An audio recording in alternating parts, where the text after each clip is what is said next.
Generalized second price auction, often referred to as GSP, is widely used in industry for search auctions or search ad auctions.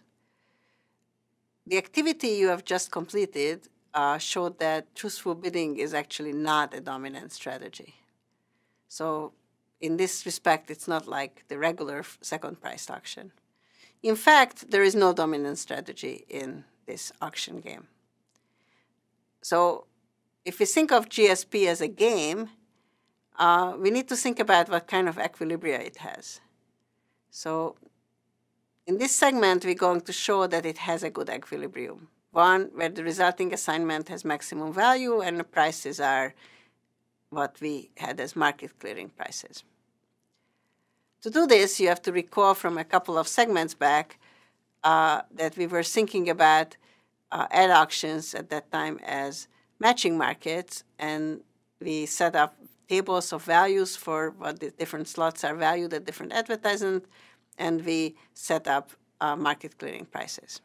So using our example from last time, we had various slots and various bidders, and we computed the table of values by taking the number of clicks an advertiser would get if he gets a particular slot, and the value, and take the product to figure out the total value for this advertiser for this particular slot. So for example, the value for advertiser A, whose click value is 5, for slot 2 is 5 times 8 is $40 for getting that slot.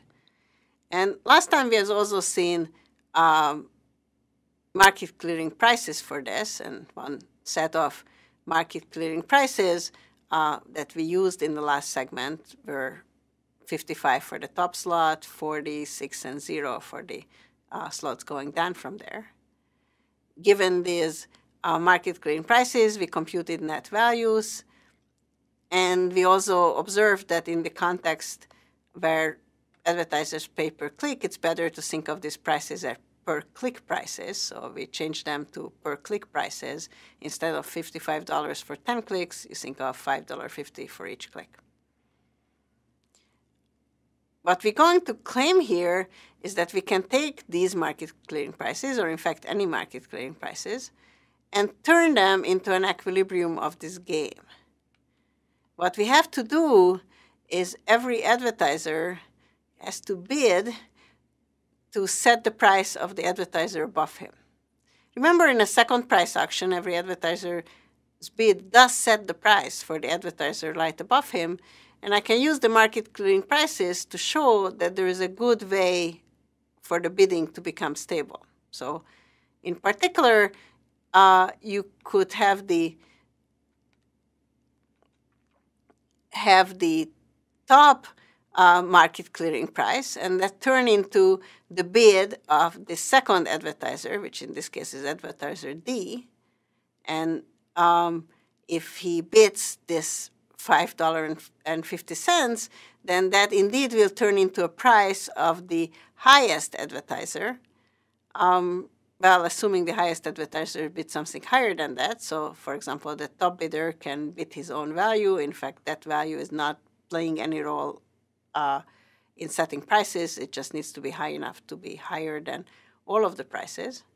And if we do that, we get a particular bidding pattern. So remember what we did is took the equilibrium, the market clearing prices, turned them into per click prices. And then once we had these per click prices, we basically asking every bidder to set the price for the bidder above him so as that he pays the market clearing price. That is, he needs to bid the per click price of the slot above what he's getting. And we're claiming that this particular bidding pattern is actually a Nash equilibrium of the generalized second price bidding game. So it turns out this is not very hard to see, and we can think about it in 2 steps. Step 1, you have to remember the observation that the per click prices are decreasing in any market clearing prices, that higher slots must have a higher per click price in order for this to be market clearing.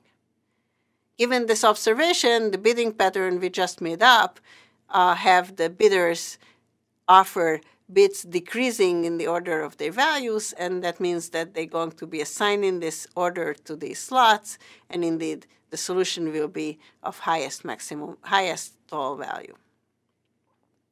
So that's one point, that indeed it generates the correct assignment, and one in which bidder is assigned to the slots in the right order.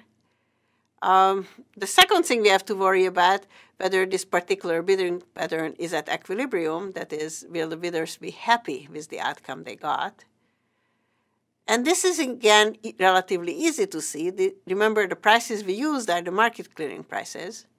And market clearing prices, every bidder is happy with the slot they got. They're not desiring to get a different slot. So what one needs to observe to see that this is an equilibrium, that when a bidder changes his bid, he can affect the slot he gets, and in fact affects the price for other people.